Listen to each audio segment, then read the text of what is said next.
Okay guys, I am teaching from home right now. Hopefully I'll be back tomorrow, but if not, we'll keep doing this. So kind of keep bringing headphones until you hear otherwise. Rather have them than not have them. So you definitely want a calculator today. The point of you guys watching this video on your own is that way you can pause it as needed and take your time to take the notes. So please make sure you guys are taking good notes. So we're gonna work a lot with formulas today, and being comfortable with different formulas, not necessarily having them memorized. I will give you guys the formulas you need, but just being comfortable with being able to manipulate them and change them around.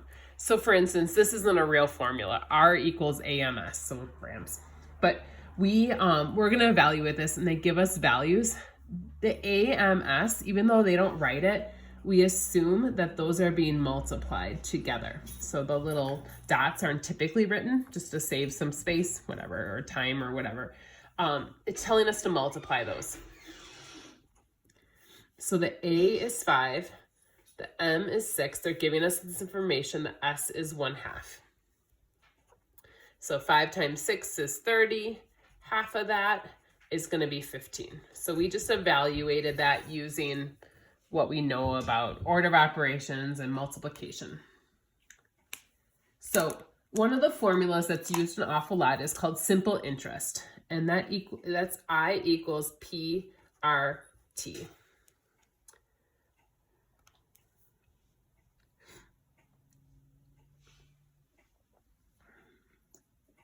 And so what that stands for is the I is the interest earned.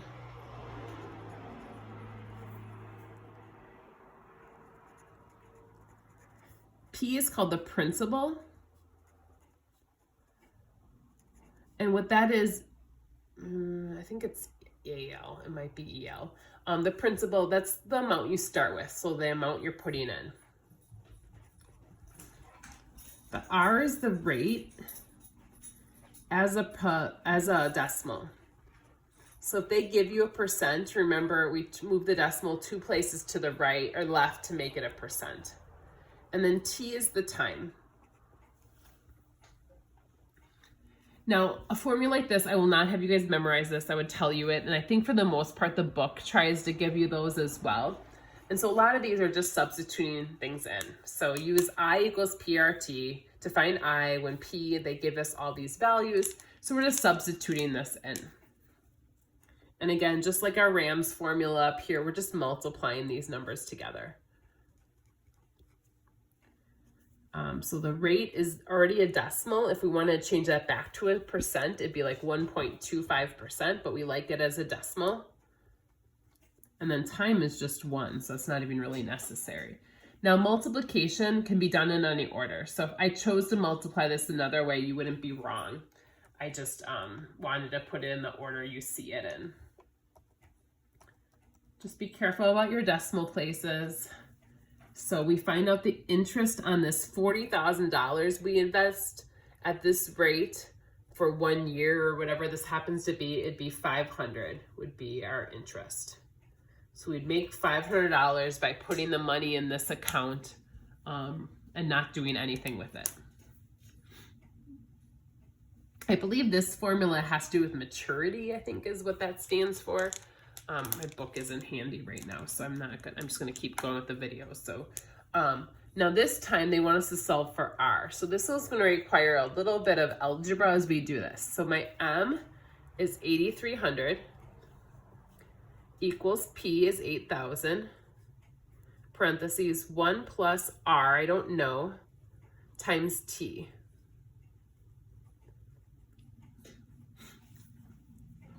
Now, we're used to writing the decimal or like the number in front of the R, it's up to you. But in this case, I probably would distribute first. So 8,000 times 1, and then 8,000 times R 0.5. I'm basically doing 0.5 times 8,000, which I'll find out is 4,000. And that's still being multiplied by R. Now we're going to solve this. So just like we solved regular equations, we have to undo addition and subtraction first.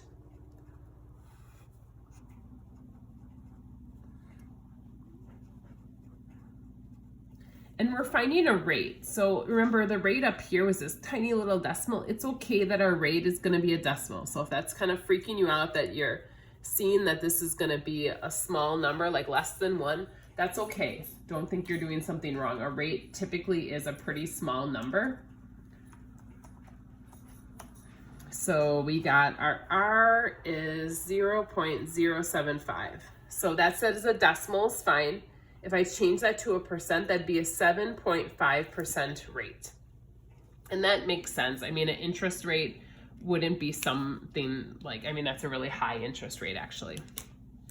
All right, the next couple of problems we're gonna do are probably some of the things you guys least liked when we did this in algebra, I'll warn you already. It's solving for a variable, but the other numbers are also variables, or could be some numbers thrown in there as well. So like I said, I remember you guys not liking this. Typically my students don't. So we're gonna solve for t. That means we wanna undo what's happening to t. We wanna follow the same rules we've always used. We're just like up here, we added and subtracted before we multiplied and divided.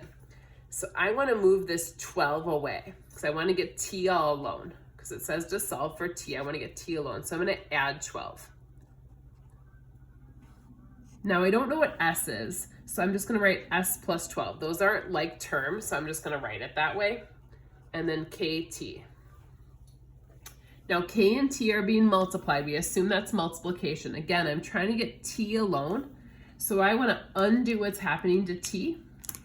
So that's being multiplied, so I'm just gonna divide each side by k, because then that will cancel. So we end up with our equation looking like t equals s plus 12 all over k. So that would be our new equation. Now this doesn't seem helpful, but if you were trying to solve for t a bunch of different times, like over and over again, and you have all the other variables, it's really nice when t is already alone. All right, this next one, solving for j, is a little bit of a kind of a confusing one because j's in the denominator. Anytime I'm looking for the number in the denominator and we're working with fractions, I would make this into a proportion. So I'm putting this t over 1, because then when I see it this way, it looks a little bit more normal to me, but I know not some of you, like, I mean, especially with proportions, hopefully you guys are feeling more comfortable with that. So I made them both into fractions because I want this j off the bottom. So basically I'm gonna take the fraction out of this. So I'm gonna cross multiply here. So 1 times r is just r. These are being multiplied, so it's gonna be t, j, k. Those are all being multiplied. Now I'm trying to get j alone. J is being multiplied by both t and k. So to undo that, I can divide by both t and k, and I can do that at one time. So I'm multiplying by t and k, so instead I'm going to divide, because then they cancel. So I'm left with just j, which is what I want, and that's r over tk. And that's, again, it doesn't look nice. I know that bugs a lot of you guys, just that it looks weird, but that's essentially all we're doing here. All right, I think I'm gonna stop this first video. Feel free to ask Miss Miller questions. She knows how to do these types of problems. Miss Miller, there's questions. If you let her know that there's questions in her book that aren't, like she could do other practice problems. Oh, my book isn't there.